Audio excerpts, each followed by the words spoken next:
We are live. Welcome to Playoff Puck Time here on WagerTalk TV. I'm your host, Carmine Bianco. With me, the Prez, joining me hot off a 5% winner yesterday in the NHL. It was a 4% winner for me, so they could have saved a little money and bought it from me instead of from you. But you got that tremendous streak going, so I'll give you credit. Plus, you look like you could use the extra sales. Prez, how you feeling? I'm doing great, Carm. Yeah, dude. We had the Buffalo Sabres as a 5% play last night. Had a really incredible amount of sales. So many people trusted me, and we got it done. Really was never worried. I mean, it really felt like they had everything under control, start to finish. So that worked out really, really well. And yeah, the run continues, brother. I'm now 14-3 in the NHL playoffs. I'm on an 11-0 NHL at 12, an 11-0 NHL totals run. So yeah, man, I am. It's been dude. I'm 22-4 in my last 26 hockey games. Like, it's unbelievable. Yeah, I get it. It's all good. We got some guys. Seth, one of our regulars in all the chats. Seth is in there, but as he says, you're on a roll. It's like you're like butter, man. Butter on a roll. Listen, my thoughts. I know some of the Montreal guys are going to be tuning into this show. That are co-hosts and guests on this show, and I get it. There's still leg two ahead, but the early returns are looking like this right now. Hopefully Andrew's okay. We'll see how he is for game two, Prez. But it was a TKO by the Sabres. It was, and let's discuss one of the reasons why. Was it a bounce for the Montreal Canadiens off that Game 7 win in Tampa Bay? Much like the Flyers kind of bounced in Game 1. I think Montreal will make the adjustments in Game 2. The problem is that the Sabres power play has awoken. 1 for 24, and all of a sudden they are like 2 power play goals against Montreal and a completely different power play than that of Tampa Bay. I don't think that's the biggest issue facing Montreal in Game 2, Carm. I think the biggest issue facing Montreal in Game 2 is that Buffalo didn't show up in Game 1. And still dominated and won that game. Buffalo had 16 shots on goal. 16 shots. So to give you perspective, they had, this is the last 10 games, 26, 26, 35, 30, 35, 38, 24, 26, 24. They were eight shots less than their second largest shot output in their last 10 games. They really did not play as well as I expected them to play. Montreal got 28 shots on them and had some real close scoring chances. If I'm a Montreal fan, I would be really, really bummed that Montreal did not get out of that game with a dub, because Buffalo is not being held to 16 shots again. And I mean, look, Tampa Bay on Montreal put up 29, 33, 40, 20. So, yeah, Buffalo is not going to play as bad in Game 2 as they played in Game 1. So I would be very concerned. Yeah, listen, I get it. It's one of the things that I wrote about in the analysis yesterday. You look at the Sabres in their 6 games they played against the Boston Bruins. They generated 24 expected goals across the 6 games, never lower than 3.8. Now the Canadiens held them to 3.32 while generating 234 of their own. But if you allow the Sabres to get expected goals, and guys, analytics is a big part of it, and we'll talk about it later with the Ducks. But if you allow a team to consistently get chances on goal, what's going to happen is what happened in Game 1, where Jakub Dubiš, who's been absolutely phenomenal in the playoffs for the Montreal Canadiens, they made him look somewhat ordinary. 4 goals, four goals in that game, and in his first loss, where he's allowed more than a goal, where they've lost by more than a goal. Yeah, I put none of the goals on him, and especially the first two. You could have had, Patrick Waugh, Martin Brodeur in net, and those first two goals were going in. So I definitely don't blame the Montreal goaltending. I blame their defense. They did not box out at all. Those first two goals should not have gone in.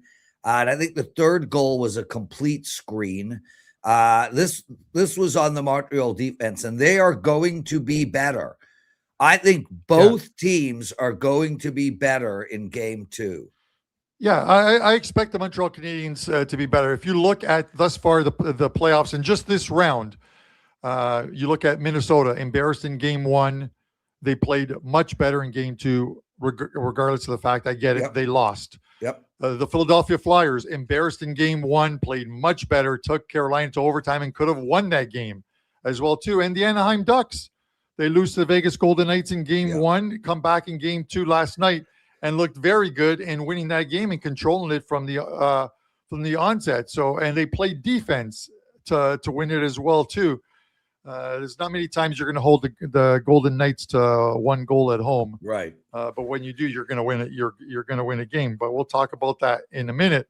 But we'll see. Montreal, I have to figure they're going to make the adjustments and changes for game two. Now, to your point, Prez, is so are the Sabres. So what happens in game two remains to be seen. But this is a series where I said I would like to take the game one loser in game two. I'm not entirely sure. I might I think I'm gonna watch. And, I'll tell you right now, I will not be betting the Canadiens in game two. This might not be a matchup that will work for them in their favor. And the speed that Buffalo has and the swarm, what was so impressive about the Buffalo Sabres on this playoff run is the torque, the speed of attack. As soon as one of their players has the puck on their stick, all five guys at 100 miles an hour start skating towards the net. Now that's going to create some opportunities on a counterpunch for Montreal, and we did see a few odd man rushes by Montreal. But man, I mean, talk about a style difference. Montreal went from playing, 30-year ago Tampa Bay style to, current swarming 5-man offense style that Buffalo's rolling out. There's Buffalo's not faced with that. Buffalo is playing team, Boston and Montreal have a similar style of play. Buffalo didn't need to make a whole lot of adjustments, but man, Montreal does. That's for sure. Yeah, they do, and this isn't to harp or make fun of the Leafs, but I know you can talk to it from this perspective as a follower of the Leafs that you are. Is Cole Caulfield right now? It does not have a single 5-on-5 point. Everything is in the power play.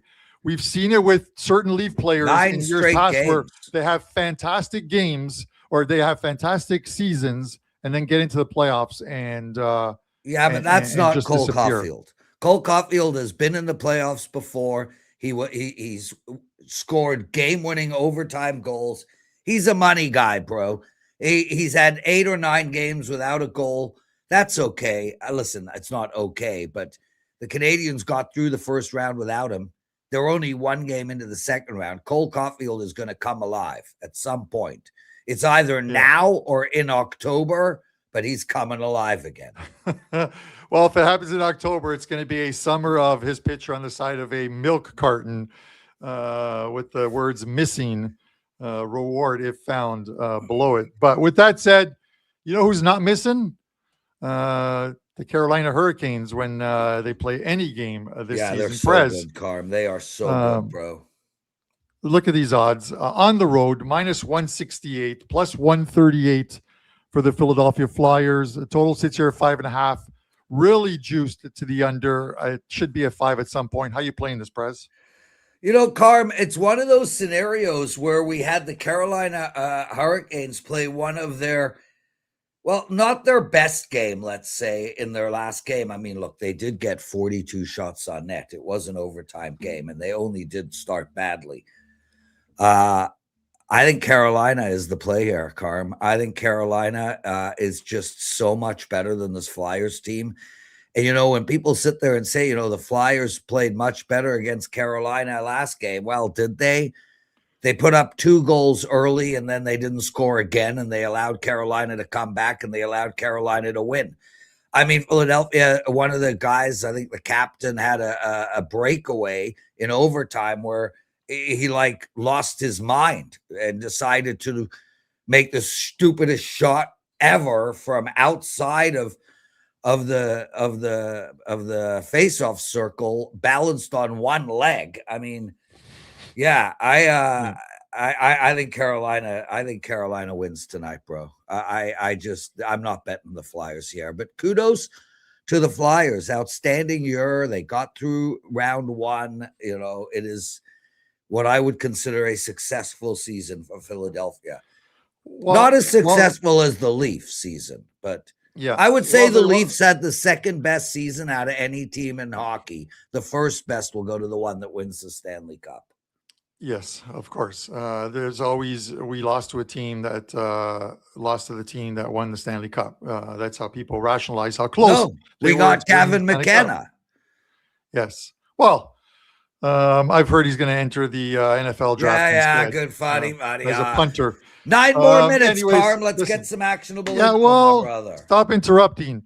The Philadelphia Flyers. Would you look at the Flyers and putting a talent aside, compare them a little bit right now at this point in this series as the Minnesota Wild against Colorado, in the sense of the Flyers came through a series in which a lot of people said they were going to lose to Pittsburgh, and they got out to a 3-0 lead, and then Pitt crawled their way back before the Flyers ended it in 6. Minnesota, everyone said they would likely lose to the Dallas Stars. They clawed their way back, and now both teams have put in good game 2s, and they're still down 2-0 in the series.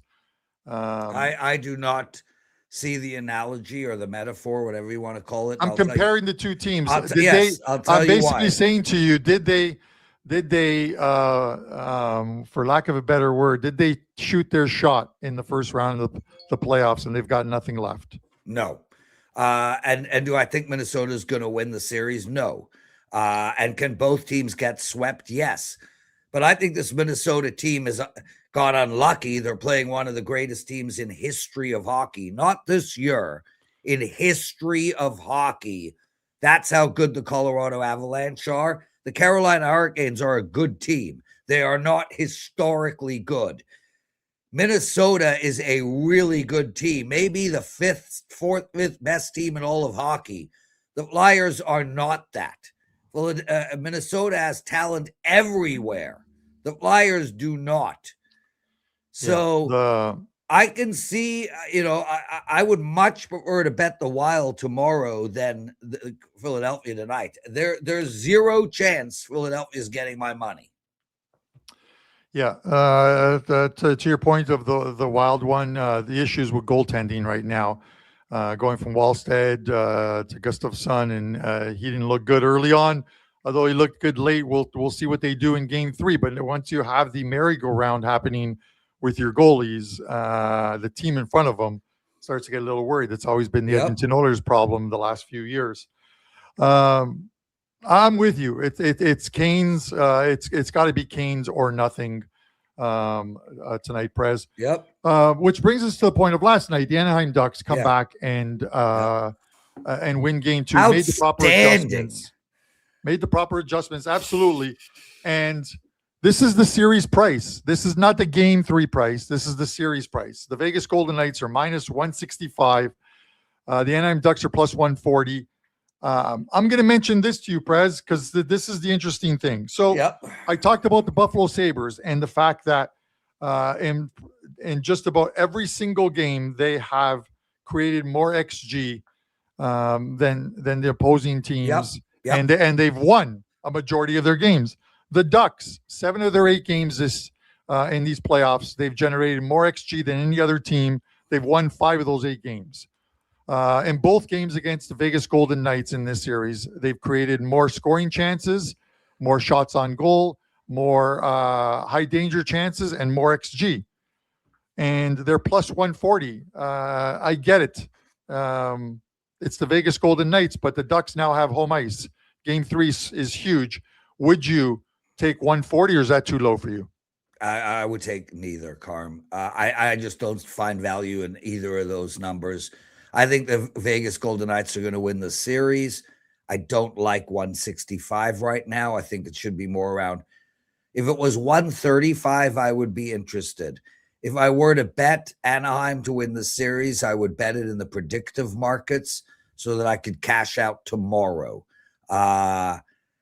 Because can Anaheim win game 2? Yes, but I don't think they win the series. But I'm very impressed with them. And shout out to Joel Quenneville. I mean, this is a Mount Rushmore hockey coach, period. I like him. He's obviously changed it. I remember during the watching some telecast before the season started, and they talked about the Ducks making the playoffs. I'm like, the Ducks making the playoffs? That's not going to happen. And not only did they make the playoffs, here they are in round 2, tied at a game apiece. If you like the Vegas Golden Knights and you think they can win this series regardless of what happens in game 3, then I would wait till the end of until game 3, because if the Ducks win game 3, you're going to get the Vegas Golden Knights at about plus 125, which is a much better price for you. Yeah, I think at that point. Yeah, but I'm not going to sit here and tell you they're going to win game 3, Carm, it's a pick 'em. So nor is the books. Going to be a good game, though. That is for sure. So, Les, I'm going to say this because we need to close it out. Yeah. Thank you. Seth mentioned this in the chat a little earlier, and that is the fact that why buy Prez's $35 play when you can spend $14 more and get 3 days all access? And so I know you're off a win, but you're still scorching hot. So promote yourself. Well, I'll tell you guys, I have a play tonight in NHL. I mean, I don't recall a time when I have been on a run like this. Like, obviously we go on runs, Carm.